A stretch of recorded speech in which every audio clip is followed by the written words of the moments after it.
안녕하세요, 여러분. 베트남은 아름다운 자연과 친절한 사람들로 가득한 정말 멋진 나라예요. 하지만 세계 어느 곳이든 그렇듯 여행자들을 깜짝 놀라게 할 만한 독특한 모습들도 있답니다. 자, 그럼 시작해 볼까요? 20. 커피 문화. 베트남은 세계적인 커피 강국으로 잘 알려져 있습니다. 브라질에 이어 세계 2위 커피 수출국으로서 베트남은 세계 시장에서 아주 중요한 역할을 하고 있죠. 커피는 1800년대에 프랑스인들을 통해 특히 고산지대에 처음 소개되었어요. 그 이후로 베트남 전쟁이 끝난 뒤 커피 산업은 폭발적으로 성장했습니다. 오늘날 베트남은 매년 100만 톤이 넘는 커피를 생산하고 있답니다. 베트남에서 가장 많이 회자되는 커피 중 하나는 사양고양이의 소화기관을 거쳐 나온 원두로 만든 커피 루악인데요. 이 원두를 수집해서 깨끗이 세척하고 로스팅하면 부드럽고 달콤한 풍미로 유명한 커피가 탄생합니다. 하지만 이 커피는 사양고양이를 대량 생산을 위해 우리에 가두는 등 동물 복지와 관련된 윤리적인 문제를 낳기도 했어요. 그래서 요즘은 윤리적으로 공급되거나 야생에서 수집된 커피 루악을 찾는 사람들이 많아졌습니다.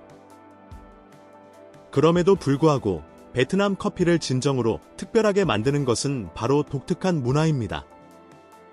핀이라고 불리는 전통 금속 필터로 내린 베트남 커피는 주로 얼음을 넣은 시원한 블랙커피나 달콤한 연유를 넣어 크림처럼 부드럽게 마시는 것이 일반적이에요. 또한 베트남은 세계 최고의 로부스타 원두 수출국이기도 한데요. 베트남의 커피 브랜드들은 세계적인 상을 받고 네임포레스트 얼라이언스나 공정무역 같은 기관의 인증을 포함한 국제 표준을 충족하며 그 품질을 인정받고 있습니다. 19.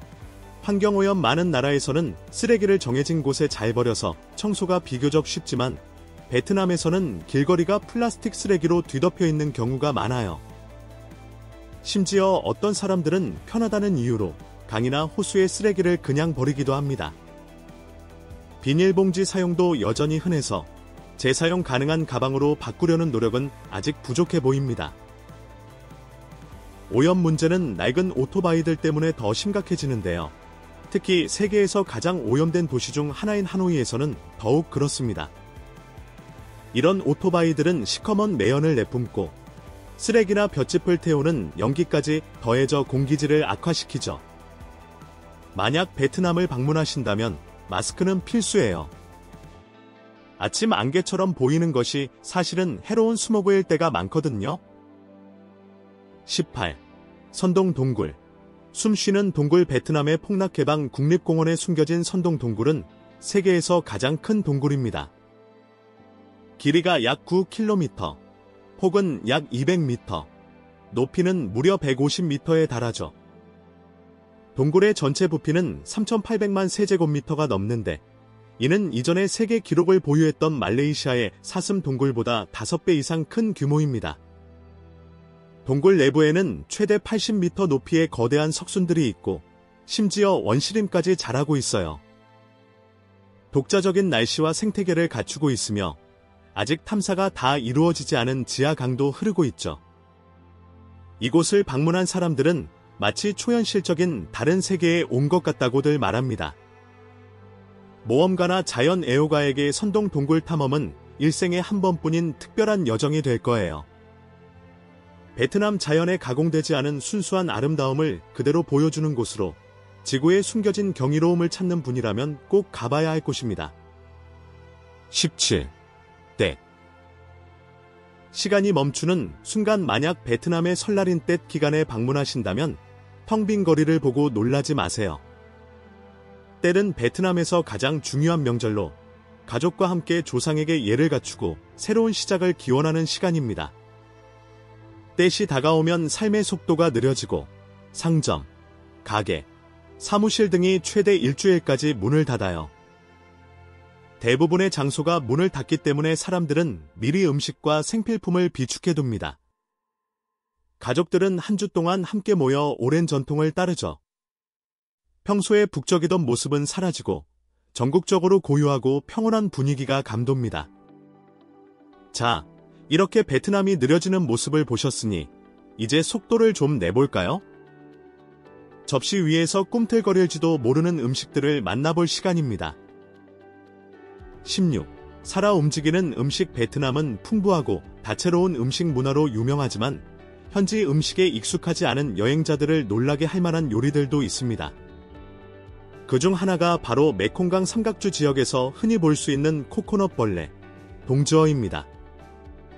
이 벌레는 코코넛 나무에 사는데 주로 굽거나 튀겨 먹지만 어떤 사람들은 날것 그대로 피시 소스에 찍어 먹기도 해요. 날것으로 먹을 때는 벌레가 살짝 움직일 수도 있어서 대담한 미식가들에게는 아주 강렬한 경험이 될 수 있죠.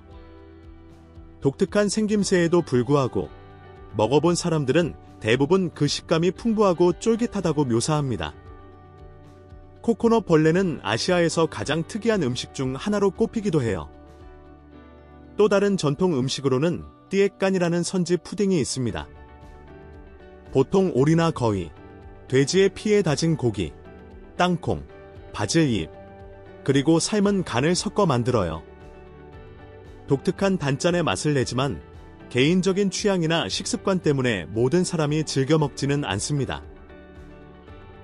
날것이나 최소한으로 조리된 음식이 다 그렇듯 위생적인 조리 과정이 매우 중요하죠.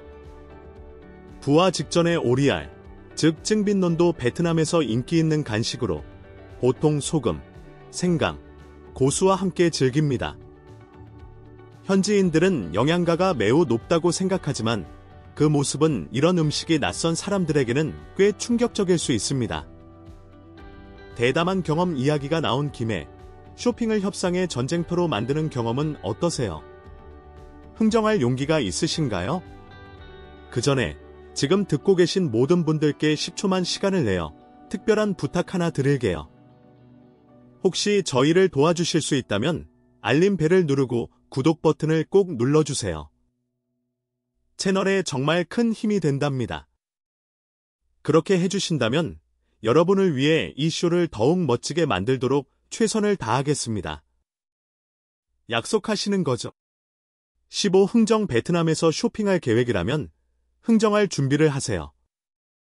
많은 현지 시장이나 가게에서 가격을 협상하는 것은 흔하고 당연한 쇼핑 문화의 일부입니다.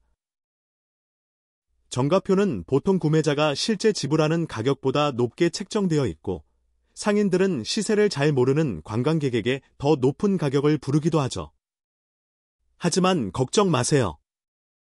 흥정은 쇼핑의 재미 중 하나고 어떻게 하는지 금방 배우실 수 있을 거예요. 조금만 준비하고 자신감을 가지면 합리적인 가격의 물건을 살 수 있습니다. 물건에 너무 큰 관심을 보이지 않는 게 좋아요. 가격에 영향을 줄 수 있거든요. 처음에는 상인이 부른 가격보다 약 30% 정도 낮은 가격을 제시하고 서로 만족할 만한 금액으로 맞춰나가 보세요. 설령 현지인보다 조금 더 비싸게 사더라도 여전히 훌륭한 가성비를 경험할 가능성이 높습니다. 흥정은 단순히 가격을 깎는 행위가 아니라 현지 문화에 참여하는 방법이에요. 대부분의 상인들은 흥정에 익숙하고 심지어 그 상호작용을 즐기기도 한답니다. 14. 낮잠 문화. 베트남에서는 점심 식사 후의 낮잠이 일상에 자연스럽고 권장되는 부분입니다. 사무실은 종종 직원들이 매트나 의자, 심지어 바닥에서 휴식을 취하는 동안 조용해지죠. 이런 점심시간의 휴식은 더운 기후에 맞춰 근무 시간을 조정하는 스페인이나 이탈리아 같은 다른 더운 나라에서도 흔히 볼 수 있습니다. 낮잠은 단순히 문화적인 습관이 아니라 건강에도 좋아요. 연구에 따르면 짧은 낮잠은 스트레스를 줄이고 집중력을 높이며 심장병 위험을 낮춘다고 합니다. 실제로 시에스타 전통이 있는 나라들은 미국이나 북유럽 같은 곳보다 심장 관련 사망률이 더 낮다고 해요. 그러니 베트남에서 동료들이 낮잠 자는 모습을 보더라도 놀라지 마세요. 하루의 남은 시간을 위해 재충전하는 그들만의 방식이니까요. 13. 뱀술. 마실 용기가 있나요? 베트남의 뱀술은 여러분을 매료시키거나 혹은 불편하게 만들 수도 있는 전통주의입니다. 쌀로 만든 와인이나 증류주병에 뱀 한 마리를 통째로 넣어 만드는데 그 모습이 아주 강렬하고 독특하죠. 베트남 전통 의학에서 뱀술은 특히 관절 통증에 좋다고 여겨집니다. 그래서 나이가 많은 분들이나 육체적으로 힘든 일을 하는 사람들이 주로 마시곤 해요. 그 모습에도 불구하고 많은 현지인들은 뱀술이 가진 치유의 효능을 높이 평가합니다. 뱀은 힘을 상징하고 이 술을 마시면 활력과 지구력이 강해진다고 믿기 때문이죠. 정말 대담한 모험가를 위해 어떤 뱀술에는 정갈 같은 다른 생물이 함께 들어가기도 한답니다. 한 모금 마셔볼 용기가 있으신가요? 젓가락은 아직 내려놓지 마세요. 베트남의 뿌리 깊은 식사 예절에 대해 더 배울 것이 남아있으니까요. 12젓가락 베트남에서 젓가락은 단순한 식사 도구를 넘어 간단한 식사부터 큰 잔치에 이르기까지 모든 식사의 중심에 있습니다. 이런 전통이 방문객들에게는 놀라울 수 있지만 이는 오랜 문화의 일부이며 함께 식사할 때 존중을 표하는 방식이기도 해요. 식사 전에 사람들은 종종 깨끗한 젓가락으로 다른 사람에게 음식을 덜어주며 배려와 공동체 의식을 보여줍니다. 다른 동아시아 국가들처럼 젓가락 예절도 중요하죠. 북부에서는 주로 대나무로 젓가락을 만들고 남부에서는 코코넛 나무로 만듭니다. 젓가락은 둥글고 단순하며 끝이 너무 뾰족하지 않은 것이 특징이에요. 방문객들에게 젓가락 사용법을 배우는 것은 도전인 동시에 의미 있는 문화적 경험이 될 겁니다. 식사 시간이 이렇게 격식이 있다고 생각하셨다면 사람들이 평범한 일상 속에서 무엇을 입고 다니는지 보면 더 놀라실 거예요.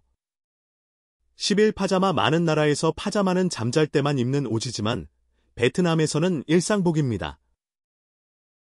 남녀노소 할 것 없이 파자마 차림으로 요리하고 산책하고 심지어 데이트하는 모습을 흔히 볼 수 있어요. 이런 유행은 더운 기후에 잘 맞는데 베트남의 잠옷은 가볍고 통기성이 좋으며 긴 소매와 긴 바지로 되어 있어 단정하기까지 합니다. 편안하고 실용적이어서 공공장소에서 입어도 전혀 이상하지 않죠. 그러니 현지인들이 파자마를 입고 있는 것을 보더라도 놀라지 마세요. 그건 문화의 일부이고 어쩌면 여러분도 한번 시도해보고 싶어질지 모르니까요. 10회 뜨기 전 등교. 베트남의 학교는 매우 일찍 시작합니다. 초등학생은 아침 7시 15분 전까지, 중고등학생은 7시 전까지 등교해야 해요. 일부 대학교 수업은 6시 45분 전에 시작하기도 해서 학생들은 제 시간에 도착하기 위해 보통 6시 전에 일어납니다. 베트남을 방문하신다면 현지 학교를 한번 구경해보세요. 졸린 눈으로 일찍 도착한 학생들이 금세 아침 체조를 하며 잠을 깨우는 모습을 볼 수 있을 겁니다. 이렇게 이른 시간에도 불구하고 학생들은 성실하게 규칙적인 생활을 이어가고 있어요. 하지만 이렇게 일찍 일어나는 게 힘들다고 생각하신다면 베트남이 남북을 아우르며 선사하는 문화적 풍미를 맛볼 때까지 기다려보세요. 구 지역별 음식의 맛. 베트남을 여행하다 보면 각 지역마다 독특한 요리를 맛볼 수 있습니다. 하노이에서는 쌀국수 인퍼와 볶음밥이 인기가 많아요. 남쪽으로 더 내려가 후에에서는 퍼 대신 그 도시의 명물인 분보후에라는 소고기 국수를 즐겨 먹는데 면이 더 굵고 둥글며 국물 맛이 더 진합니다. 호치민시에 이르면 음식은 또다시 바뀌어 다른 지형과 문화를 반영하죠. 북부의 달고 짭짤한 음식부터 남부의 매콤한 맛까지 베트남 음식은 각 지역의 이야기를 담고 있습니다. 이런 지역 특산 요리를 탐험하는 것은 모든 미식가에게 필수 코스이며 여행의 깊이를 더해주는 경험이 될 거예요. 팔물에 잠긴 거리, 칸으로 출퇴근? 베트남의 거리는 예측 불가능할 때가 많습니다. 특히 우기에는요. 많은 도시에서 폭우가 내린 후 침수되는 것은 흔한 일이지만 이건 역시 일상의 일부입니다. 현지인들은 이에 잘 적응해서 가장 인기 있는 교통수단인 오토바이를 타고 물에 잠긴 거리를 능숙하게 헤쳐나갑니다. 사람들이 물속을 자신감 있게 달리는 모습은 드문 광경이 아니죠. 만약 물을 피하고 싶다면 택시나 오토바이 택시를 쉽게 이용할 수 있습니다. 걷는 것이 마른 땅을 밟는 대안처럼 보일 수 있지만 폭우가 내릴 때는 인도 역시 물에 잠길 수 있어요. 침수된 곳에 있을 때는 발을 보호하는 것이 좋은데 물이 깨끗하지 않을 수 있기 때문입니다. 어떤 경우에는 현지인들이 작은 보트를 이용해 이동하기도 하는데 이는 어려운 상황을 독특한 경험으로 바꾸는 모습이죠. 처음에는 당황스러울 수 있지만 물에 잠긴 거리의 풍경은 베트남 사람들의 회복력과 적응력을 잘 보여줍니다. 7. 월드컵인가? 국경일인가? 월드컵 기간 동안 베트남의 축구 열기는 그야말로 대단합니다. 팬들은 유니폼을 입고 곳곳에 모여 전 세계 팀들을 응원하죠. 베트남 국가대표팀은 점점 더 큰 자부심의 원천이 되고 있어요. 베트남 대표팀의 경기가 있는 날이면 모든 삶이 잠시 멈춥니다. 사람들은 일을 멈추고 집, 가게, 심지어 길거리 노점의 TV 주위로 모여들죠.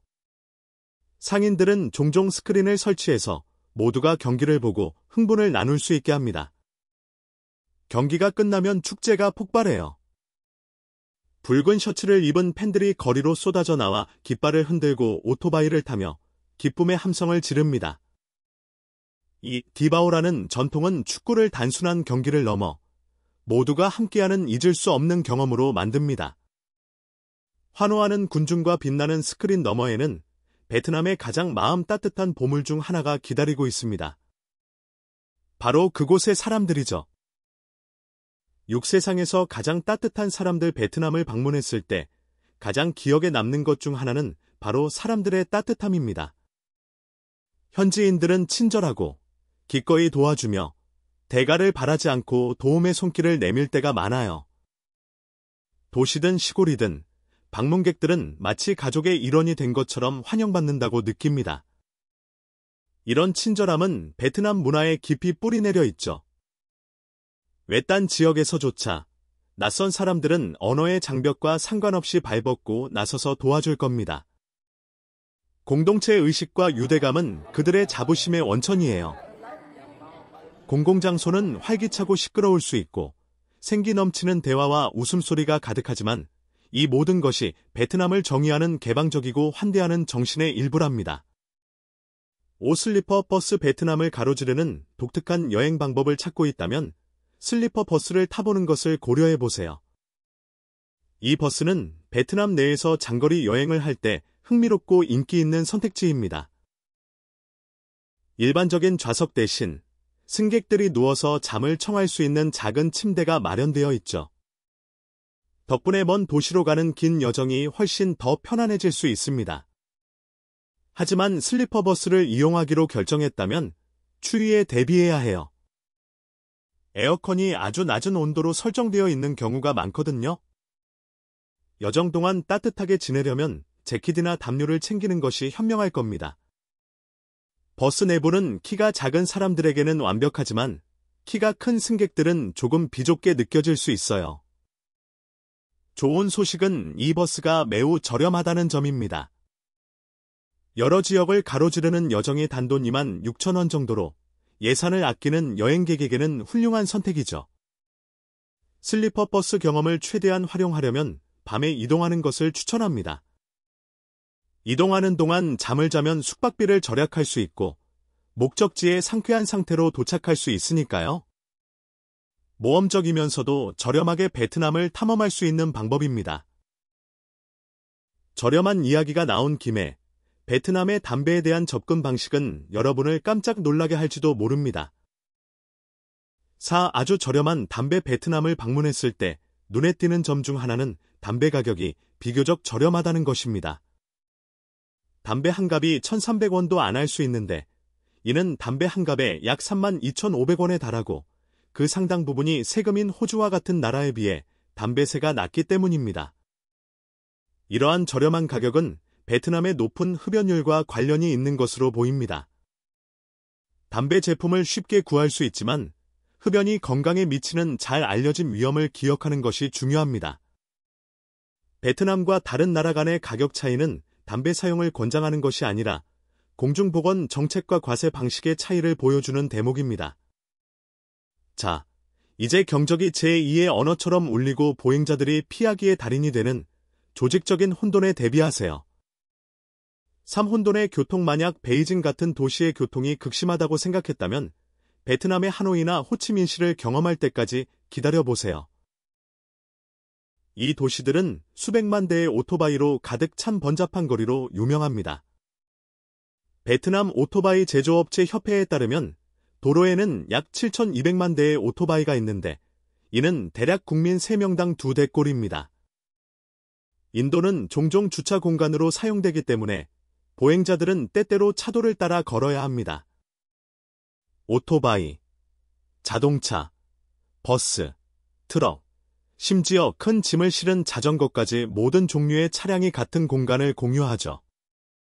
운전자들은 경적을 경고음이 아니라 자신의 존재를 알리는 신호로 사용하여 방문객에게는 낯설지만 놀라울 정도로 잘 기능하는 흐름을 만들어냅니다. 처음 온 사람들에게는 길을 건너는 것이 혼란스러울 수 있습니다. 특히 신호등이 항상 엄격하게 지켜지지 않을 때는 더욱 그렇죠. 출퇴근 시간은 특히 분빈이 조심하는 것이 가장 좋습니다. 이런 복잡함에도 불구하고 베트남의 교통을 헤쳐나가는 것은 현지 경험의 기억에 남고 놀라운 일부가 될 겁니다.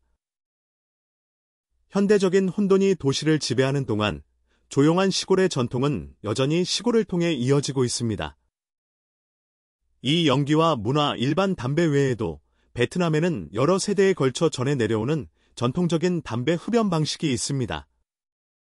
바로 독특한 파이프를 이용한 시골 담배 흡연이죠. 종종라 담배라고 불리는 이 담배는 베트남에서 독특하게 재배되고 가공됩니다.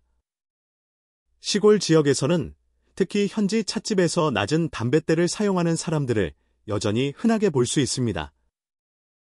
흡연 방식은 일반 담배와는 다릅니다. 사용자들은 파이프를 통해 깊게 숨을 들이마시는데 이때 큰 소리가 나죠. 이 경험은 처음 시도하는 사람들에게는 매우 강렬해서 때로는 현기증을 유발하기도 합니다. 모든 사람을 위한 것은 아니지만 이는 많은 지역사회에 여전히 남아있는 문화적 관행을 반영합니다. 시골 담배 흡연은 베트남 유산의 일부로 시골의 모임이나 길거리에서 종종 볼 수 있습니다. 여행자들은 이를 현지 전통을 엿볼 수 있는 창으로 마주할 수 있지만 존중하는 마음으로 관찰하고 담배 사용과 관련된 건강상의 위험을 인지하는 것이 중요합니다.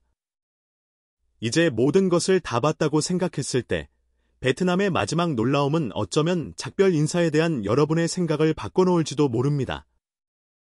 한 시끄러운 장례식. 베트남의 장례식은 다른 많은 문화권의 조용한 의식과는 달리 활기차고 시끄럽습니다. 최소 이틀 이상 지속되며 종종 음악, 노래, 북, 노래방, 심지어 브라스 밴드까지 동원되죠. 이 활기찬 분위기는 악령을 쫓아내고 고인이 평화로운 여정을 떠나도록 보장하기 위한 것이라고 합니다. 베트남 북부에서는 유가족이 너무 슬퍼 말을 잇지 못할 때 슬픔을 대신 표현해줄 전문 조문객을 고용하기도 해요. 이 조문객들은 슬픔의 과정을 이끌며 공동의 감정적 경험을 만들어냅니다. 베트남의 장례식은 슬픔과 축하가 독특하게 어우러져 슬픔과 기쁨으로 고인을 기리는 모습을 보여줍니다. 여러분은 노래방이 있는 장례식이나 홍수가 보트 출퇴근길로 변하는 모습을 본 적이 있나요? 여러분의 가장 이상했던 여행 이야기를 댓글로 남겨주세요. 다음번에 소개해드릴지도 모릅니다. 오늘 영상이 흥미로우셨다면 주저하지 마시고 좋아요 버튼을 누르고 제 채널을 구독해주세요. 여러분의 응원은 저희에게 정말 큰 힘이 됩니다. 화면에 나타나는 다음 영상도 꼭 확인해보세요. 저희가 준비한 콘텐츠를 분명 좋아하실 거예요. 다음에는 어떤 나라를 탐험해볼지 댓글로 남겨주세요. 시청해주셔서 감사합니다. 다음 영상에서 만나요.